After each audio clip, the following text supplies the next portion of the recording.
सवाल ये पूछा गया कि आपकी विचारधारा क्या है।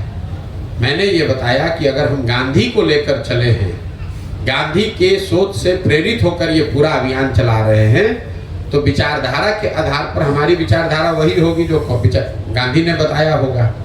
और इस विचारधारा को आज की कांग्रेस वो दावा करती है कि we represent this ideological space. तो मैंने ये कहा कि अगर मुझे आप किसी में फिट करना चाहेंगे तो मेरी विचारधारा वो विचारधारा होगी जो आज कांग्रेस रिप्रेजेंट करने का दावा कर रही है। मैंने ये नहीं कहा कि कांग्रेस उस विचारधारा को रिप्रेजेंट करती है। जिस विचारधारा को कांग्रेस रिप्रेजेंट करने का दावा कर रही है उसी विचारधारा के करीब मैं अपने आप को पाता हूं, क्योंकि वही विचारधारा महात्मा गांधी की विचारधारा है और उसी से प्रेरित होकर पूरा ये जन स्वराज अभियान चलाया गया है। आप अभी ये सुने हैं, हम जब से पदयात्रा शुरू किए हैं तब से कह रहे हैं कि ये पूरा जो जन स्वराज अभियान है ये कहीं ना कहीं आजादी से पहले, अब आजादी से पहले वाला लाइन मिटा मत दीजिएगा, आजादी से पहले की जो कांग्रेस थी, जो महात्मा गांधी की कांग्रेस थी, उस राजनीतिक व्यवस्था, उस विचारधारा को, उस तरह के दल को पुनर्जीवित करने का प्रयास है, अभियान है। और उस नजरिए से आज जो कांग्रेस दावा कर रही है उसी विचारधारा के करीब आप हमको पाएंगे। इसमें ज्वाइन करने या छोड़ने, भाई कांग्रेस तो बिहार की दुर्दशा के लिए सबसे बड़ी जिम्मेवार पार्टी अगर कोई रही है तो कांग्रेस रही है।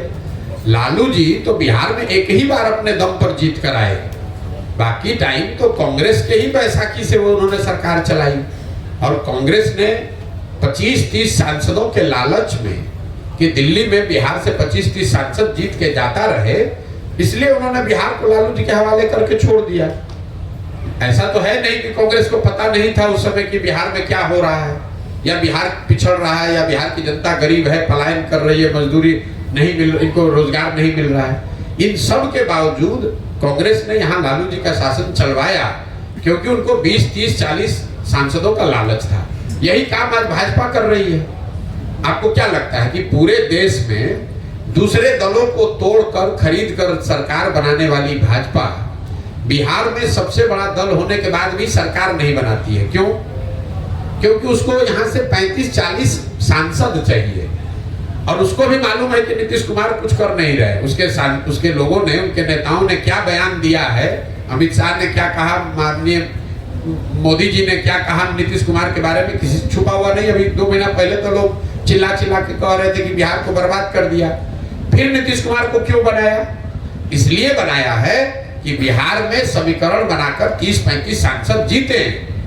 सांसद हम लोग का बिहार से जाता रहे, बिहार का जनता भोग रहा है तो भोगे, बिहार का जनता भीख मांग रहा है, भीख मांगे, हम लोग के बच्चे जाकर गाली खाएं, मजदूरी करें, तो उससे कोई फर्क नहीं है। मोदी जी बिहार में इतने बड़ी संख्या में लोग भाजपा को, मोदी जी को वोट दे रहे हैं। कोई नहीं पूछ रहा है कि मोदी जी रोज गुजरात जा रहे हैं इन्वेस्टमेंट सबमिट करने के लिए, 1 लाख करोड़ का बुलेट ट्रेन बना रहे हैं, गुजरात में तरक्की हो रही है। गुजरात से बीजेपी का एमपी जीता 26। आप मुझे बताइए 10 वर्ष में मोदी जी एक दिन बिहार आए हों कि भैया बिहार में भी इन्वेस्टमेंट सबमिट होना चाहिए। मान लीजिए कि यूपी में 10 लाख, अभी कल आए थे शायद, 10 लाख करोड़ का कह रहे हैं कि इन्वेस्टमेंट हो रहा है। मान लीजिए हम लोग बिहार गरीब राज्य, हम लोग यहाँ 50,000 करोड़ का ही इन्वेस्टमेंट के लिए आ जाते, 10 वर्ष में एक बार भी नहीं आए। लेकिन यहाँ की जनता बेवकूफ़ी में या समझिए ना समझी में उसी मोदी जी को जाके वोट दे रही है या मजबूरी में वोट दे रही है, और इसीलिए हम लोग के बाल बच्चे भोग रहे हैं।